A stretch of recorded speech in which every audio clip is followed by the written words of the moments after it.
Manjushri said to the Buddha, "World Honored One, throughout many aeons in the past, since a long time ago, I have cultivated gurus and my wisdom has been certified as unobstructed.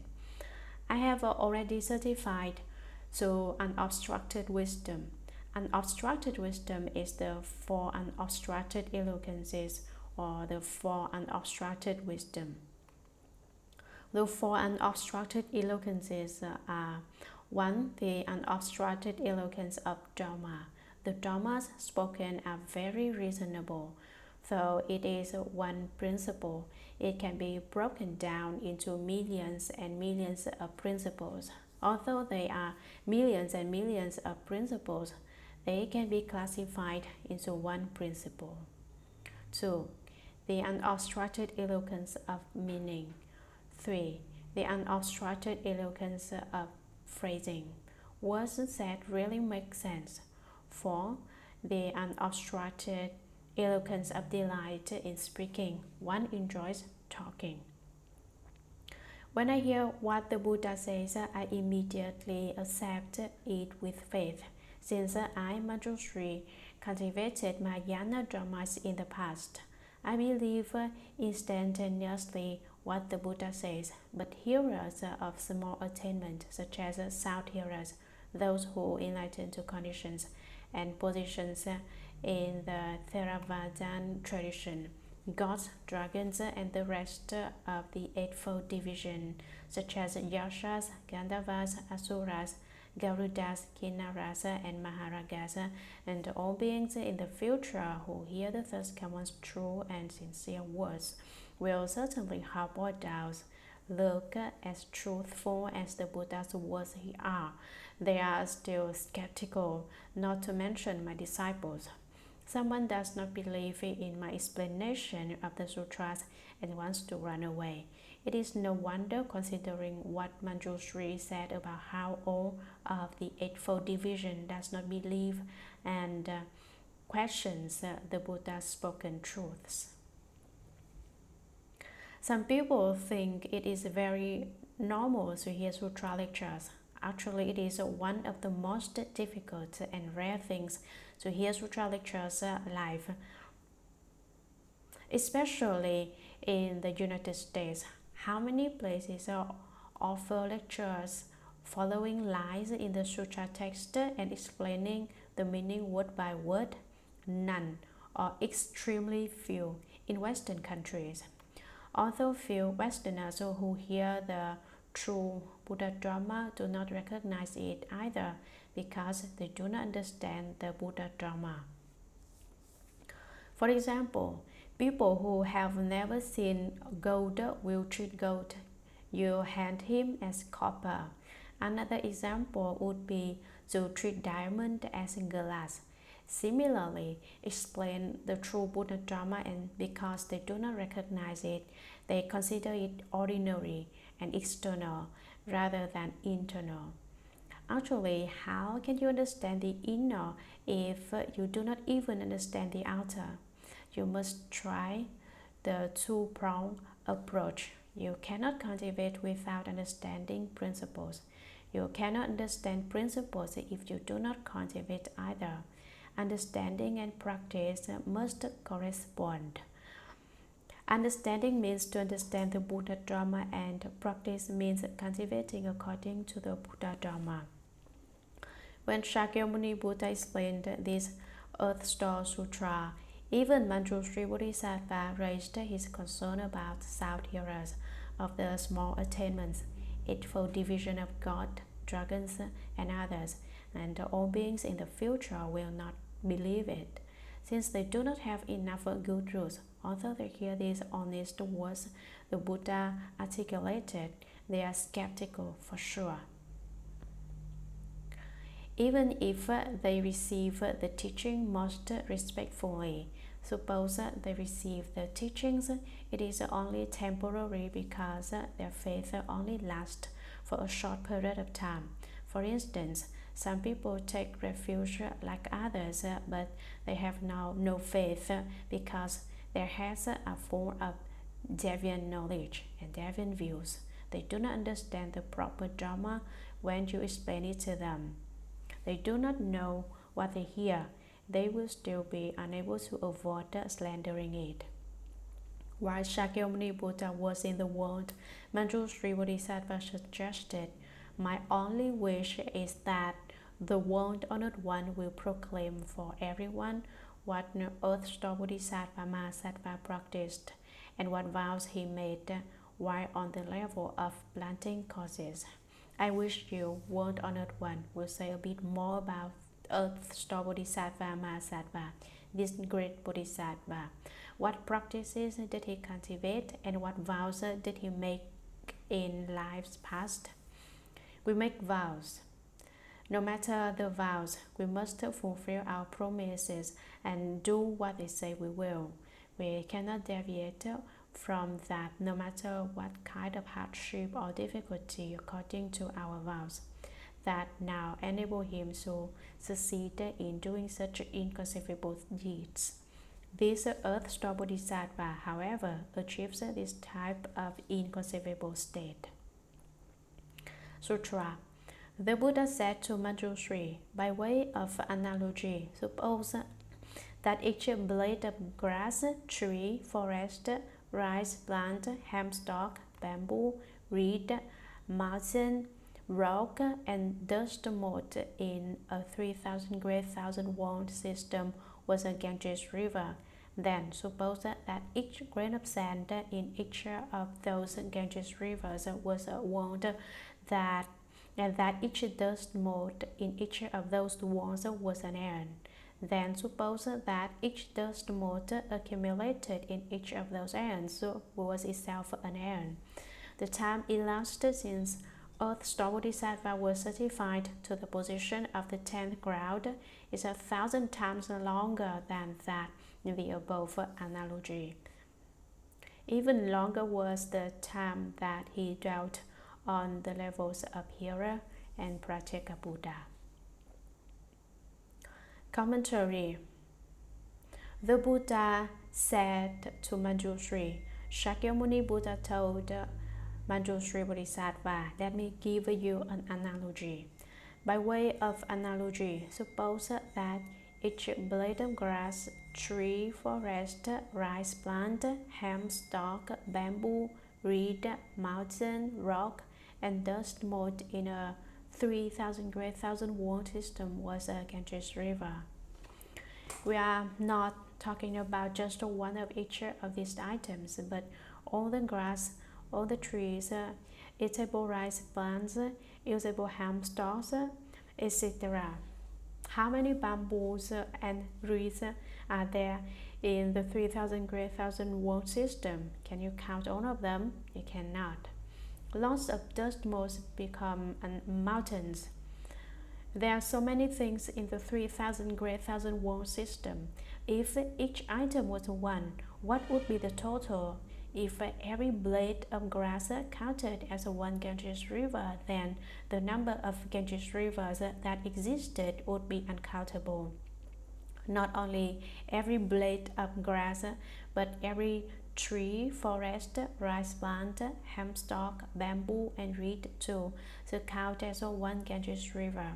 One item is one Ganges river, two items are two Ganges rivers, three items are three Ganges rivers, four items are four Ganges rivers.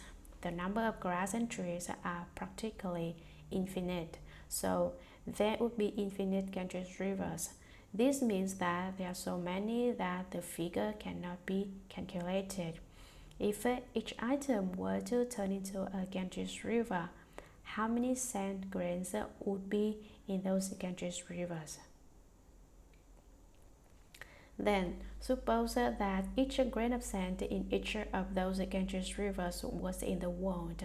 If every sand grain in all those Ganges rivers were a 3,000 great thousand world, and that each dust mote in each of those 3,000 great thousand worlds was an aeon, Then suppose that each dust mote accumulated in each of those aeons was itself a great aeon.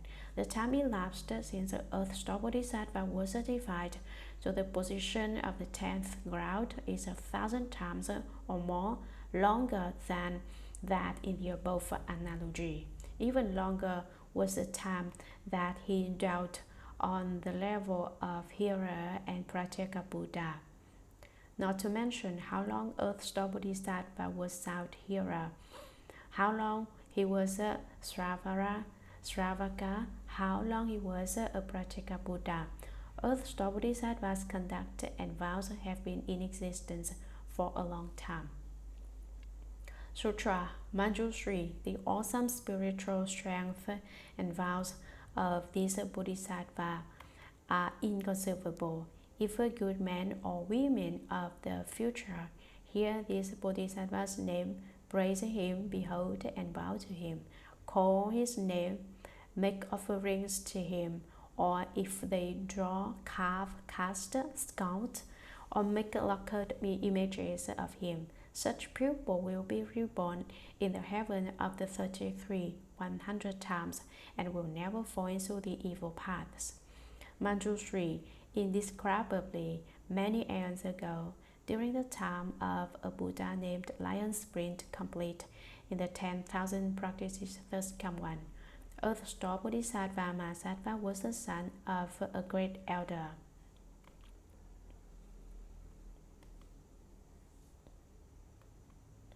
Commentary. Manjushri Shakyamuni Buddha called out, the awesome spiritual strength and vows of this Bodhisattva are inconceivable. Which Bodhisattva is the Buddha referring to? Earth-star Bodhisattva. His awesome virtues, spiritual powers, and vows are inconceivable. To save all beings with profoundly heavy offenses, he uses his awesome might to subdue them. He made these vows: unless the hells are empty, I will not become a Buddha. Until all beings are saved, will I then certify to Bodhi. He wants to save all beings before he becomes a Buddha. If there is one being who has not been saved, he will not become a Buddha. That is why it has been so long and he is still not a Buddha. When this being is saved, another comes. It never ends. Either that being is becoming born, or that being is passing away, or that being is passing away and this being is coming into the world. There are 10 times, 100 times, 1,000 times, 10,000 times more living beings becoming born than passing away. Let us calculate and see if there are more deaths or births in San Francisco right now.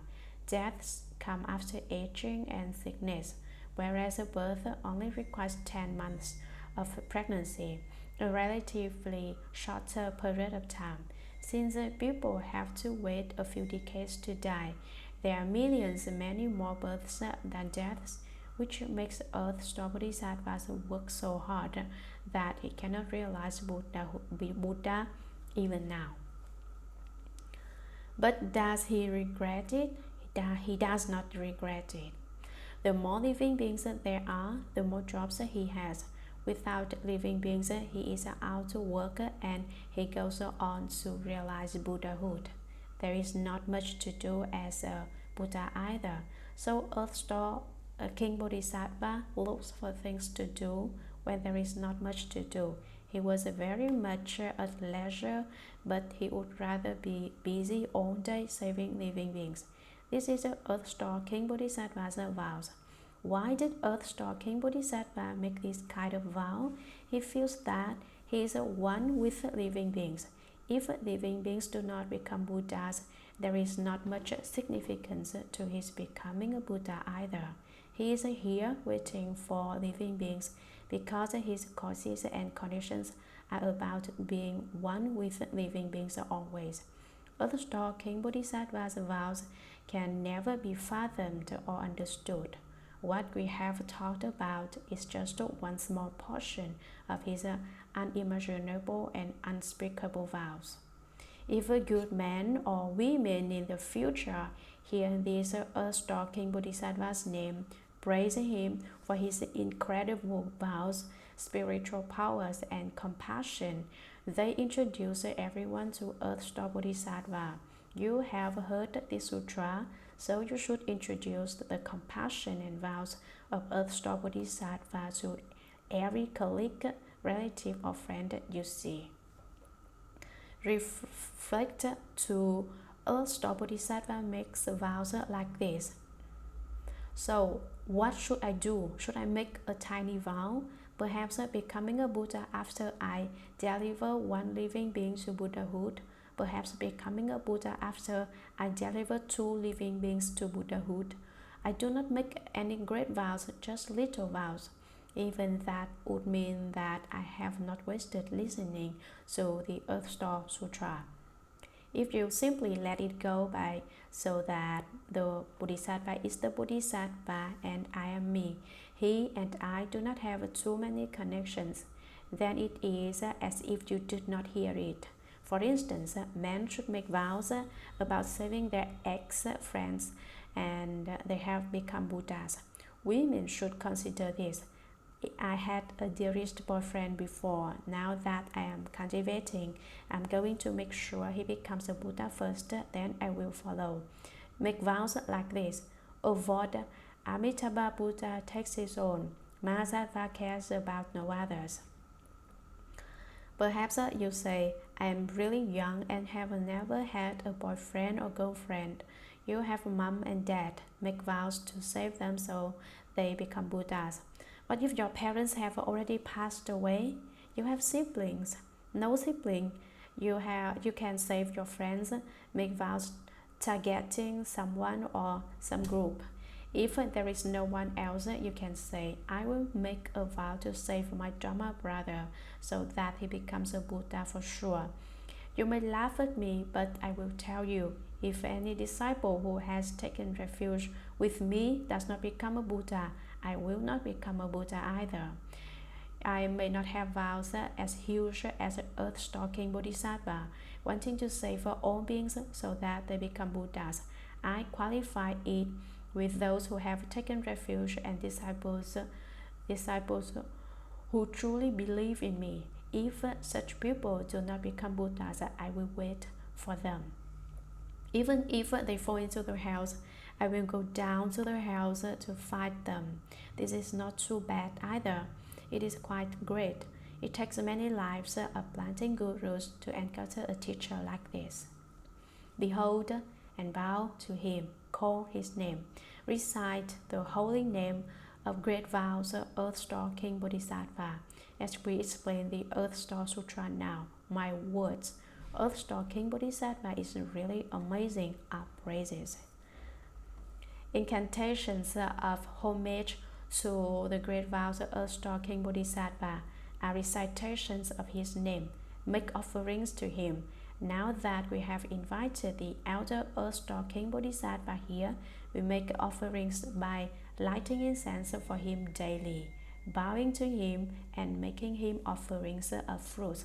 Or if they draw a colored picture of a stalking Bodhisattva, not even on wood, but just a drawing of this Buddha image, makes your appearance adorned and perfect. There are 32 hallmarks and 80 minor subsidiary characteristics to the Buddha. Draw a Buddha image and you will be better looking. Draw 2, even better. Draw 3, 4, 5 millions and millions, then you will have the 32 hallmarks and the 80 subsidiary characteristics. In general, drawing Buddha images and making Buddha images will make you very good looking.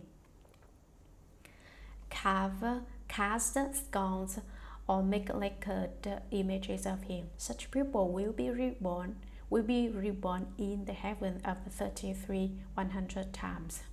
One drawing of a Buddha image will lead you to become reborn in the heaven of 33 for 100 rounds.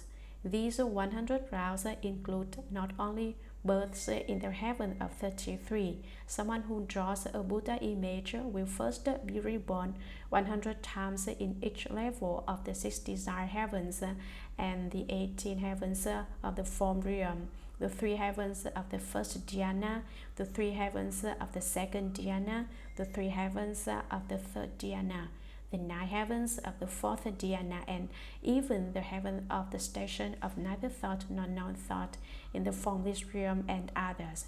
Before he is reborn in the heaven of 33 100 times, he has been born in each level of the desire realm, formless realm 100 times. This is a long time, and will never fall into the evil paths. As long as you praise, behold, and bow, recite the name, make offerings, or make different images of earth-stalking Bodhisattva, then you will never fall into the evil paths. Manju Sri Bodhisattva, indescribably many aeons ago. There is no way to say how long that is or how many aeons that is.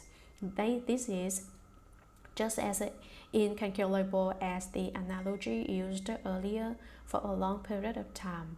If each blade of grass, tree, forest, rice plant, hemp stalk, bamboo, reed, mountain, rock, and dust mote in the 3,000 great thousand world system was a Ganges river, then suppose that each grain of sand in each of those Ganges rivers was a wand, and that each dust mote in each of those wands was an aeon.